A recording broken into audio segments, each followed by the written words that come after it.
Welcome to Moo Math and Science. In this video, we're going to solve problems like this. And we have all kinds of things going on. We have correct order of operations. We have the correct signs when multiplying negative and positive numbers and then subtracting positive and negative numbers. So let's get started. Remember, order of operations, we're going to work parentheses or brackets first. So let's first solve this side and then this side, and then we'll go from there. And also we have multiplying decimals. So the first thing is, let's go ahead, is we know when you multiply a negative and a negative, it's going to be positive. And then when you multiply 8 times 0.5, okay, what we do is you count how many are to the right and then just multiply normal. 8 times 5 is 40. And then we need one number to the right, so it's 4.0. So now we're going to subtract that from what we have on the other side.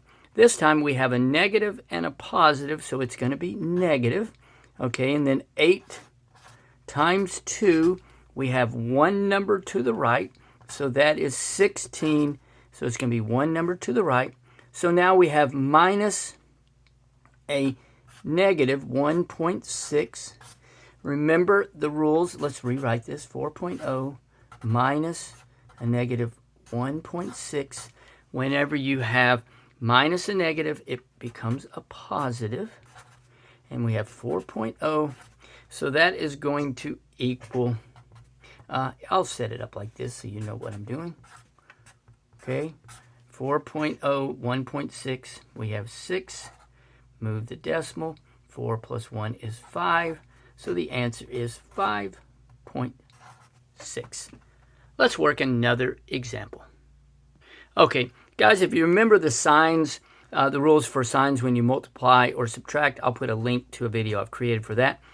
Again, we have the same thing. We're going to start first with the brackets, then we're going to subtract. Okay, so with this, we have a negative times a negative. And remember, that's going to be a positive. Then what we do is we multiply. We count how many are to the right of the decimal, and that is 1. So we go 5 times 4, which is 20. And then we're going to put the decimal there, and that gives us one number to the right. Now, is it going to be positive or negative? It's going to be a positive 2.0 minus, okay. Now we have the same thing. We have a negative times a negative, so we know it's going to be a positive. So we're going to go 4 times 3, and we're going to have one number to the right. This is 12. One number to the right is 1.2. So we're going to have 2.0 minus 1.2. Okay, 2 minus 1.2. I'll go here. Okay. 2 goes into 0, can't, so you got to borrow 10 from the 1. 2 goes into 10 8 times. Bring down the decimal. 1 minus 1 is 0. So it will be, now, is it positive or negative? The rules when you are subtracting a positive and a negative is you keep the sign of the larger number. 2.0 is larger than 1.2, so it is a positive 0.8. I hope that was helpful, and you have orders of operations, multiplication times decimals, and keeping signs. Thanks for watching, and remember, kindness multiplies kindness. Be kind to someone today.